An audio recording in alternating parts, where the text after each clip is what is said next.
बचपन से ही इस आदमी को महिलाओं से एलर्जी थी। जैसे ही उसकी पसंद की लड़की उसके पास आती, उसे तुरंत एलर्जिक रिएक्शन होने लगता। एक दिन वह जल्दी जल्दी घर लौटता है, लेकिन दरवाजे तक पहुंचते ही बेहोश हो जाता है। होश आने पर देखता है कि नौकरानी ने उसे इंजेक्शन दिया है और उसका शरीर ठीक हो चुका है। इस घटना के बाद आदमी तय करता है कि वह अपनी पसंद की लड़की से दूर रहेगा, लेकिन जाने से पहले उसका पहला प्यार उसे हाथ पकड़ने के लिए कहता है। आदमी खुद को रोक नहीं पाता और उसका हाथ पकड़ लेता है। जैसा कि उम्मीद थी, फिर से एलर्जी शुरू हो जाती है, लेकिन इस बार वह दवा लेने की बजाय उस लड़की को दूर भेज देता है, क्योंकि वह इस जिंदगी से तंग आ चुका होता है। तभी बारिश शुरू हो जाती है और नौकरानी छाता लेकर उसके पास आती है। एक बटन दबाते ही छाता पारदर्शी हो जाता है और सबसे हैरानी की बात यह होती है कि जैसे ही वह नौकरानी को छूता है, उसकी एलर्जी अपने आप गायब हो जाती है। आदमी उसके सामने खड़ी नौकरानी को देखता है और एक अजीब सा एहसास महसूस करता है। घर लौटते वक्त वह अपने हाथों को देखता है और हैरान होता है कि अब कुछ नहीं हुआ। तभी एक माली गलती से उससे टकरा जाता है, लेकिन फिर भी कोई एलर्जी नहीं होती। आदमी चौंक जाता है और सोचता है कि क्या वह सच में ठीक हो गया है। इसे परखने के लिए वह एक भीड़ भाड़ वाली जगह जाता है, लेकिन कार से उतरते ही डर जाता है। तभी नौकरानी उसका हाथ पकड़कर उसे भीड़ में ले जाती है। आदमी पहले से ज्यादा घबरा जाता है, क्योंकि उसने कभी इतनी भीड़ नहीं देखी। अचानक एक आदमी उससे टकराता है और वह तुरंत खुद को चेक करता है, लेकिन फिर भी कोई एलर्जी नहीं होती। अब वह हिम्मत से चारों तरफ चलने लगता है और नौकरानी का हाथ कसकर पकड़े रहता है। फिर वह डॉक्टर को यह खुशखबरी बताने जाता है,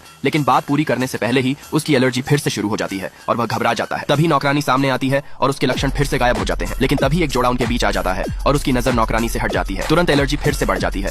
जैसे ही वह जोड़ा हटता है, उसके लक्षण फिर कम हो जाते हैं। तब आदमी समझ जाता है कि उसे ठीक करने वाली कोई और नहीं बल्कि वही नौकरानी है। वह बहुत भावुक हो जाता है और उसके पास जाकर उसे गले लगा लेता है। नौकरानी समझ नहीं पाती कि वह ऐसा क्यों कर रहा है। तभी अचानक आदमी कह देता है कि वह चाहता है कि नौकरानी हमेशा उसके साथ रहे। यह सुनकर वह चुप रह जाती है। रात को बिस्तर पर लेटी हुई वह दिन भर की बातों को याद करती रहती है, लेकिन अगले ही पल उसे एहसास होता है कि वह इस बात पर यकीन नहीं कर पा रही कि उसे उससे प्यार हो गया है, क्योंकि आदमी की नजर में वह सिर्फ एक रोबोट है।